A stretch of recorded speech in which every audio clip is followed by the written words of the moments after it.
réunis en assemblée plénière le lundi 31 juillet 2023, le Centre gabonais des élections,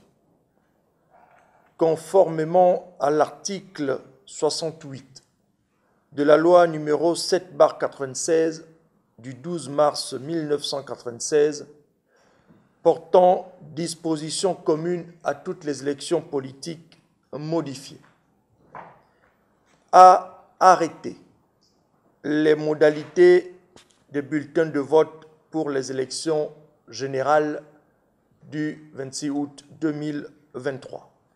En effet, s'appuyant sur l'une des dispositions majeures de la loi fondamentale qui édicte en son article 6 que, je cite, « les partis politiques et les groupements de partis politiques légalement reconnus concourent à l'expression du suffrage. Les élections politiques, de ce fait, se conçoivent et s'organisent donc avec la participation des partis politiques légalement reconnus. C'est pourquoi le Centre gabonais des élections, après avoir examiné plusieurs options possibles qui se présentaient, a arrêté le principe d'un bulletin unique combinant l'élection du président de la République et l'élection des députés à l'Assemblée nationale, relevant toutes les deux d'un scrutin uninominal et d'un bulletin distinct pour l'élection des membres des conseils municipaux et des conseils départementaux,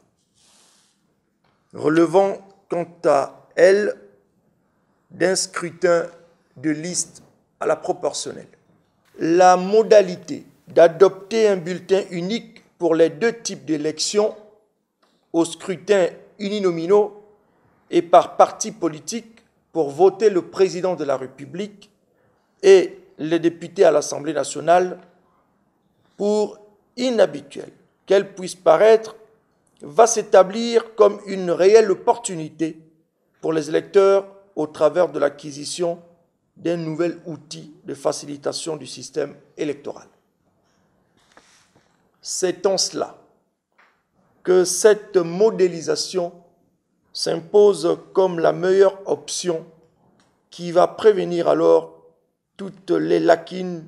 et aspérités susceptibles de contrarier la bonne administration des élections générales de cette année. Les candidats indépendants, quant à eux, vont disposer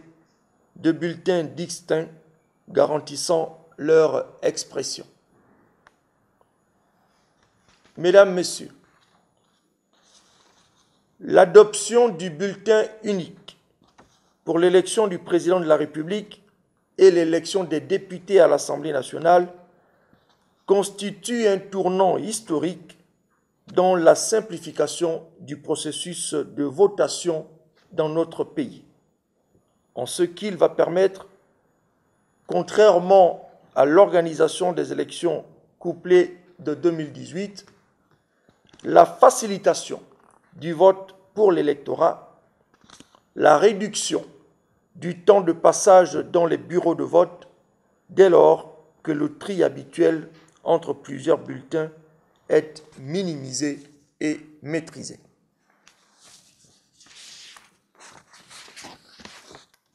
La prévention des tensions politiques et sociales électorales et post-électorales générées par le climat de suspicion habituel, la réduction des contraintes budgétaires et des coûts élevés liés à la démocratie pluraliste, multipartiste, la facilitation des actes des scrutateurs électoraux, notamment lors du dépouillement qui permettent en l'occurrence de décompter en même temps les résultats des candidats à l'élection du président de la République et celle des députés à l'Assemblée nationale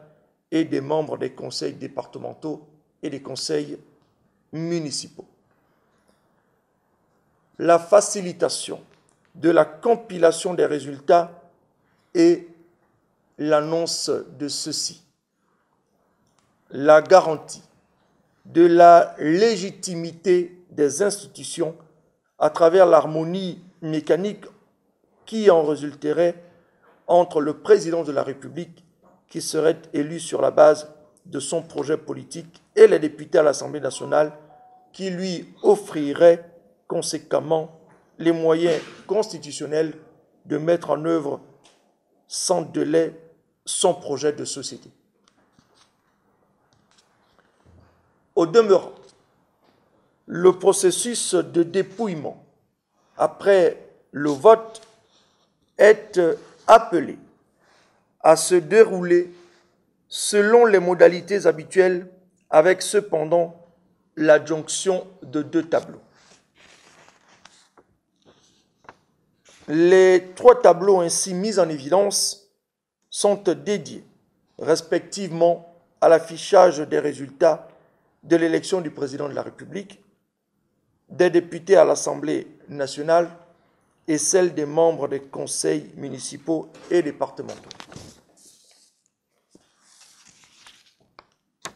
Bien entendu, la rédaction des procès-verbaux se fera suivant le rituel habituel, avec cependant la contrainte d'établir dans chaque bureau de vote autant d'exemplaires de procès-verbaux que de candidats en lice. Telles sont, mesdames, messieurs, les principales conclusions issues des délibérations de l'Assemblée plénière du Centre gabonais des élections. Je vous remercie.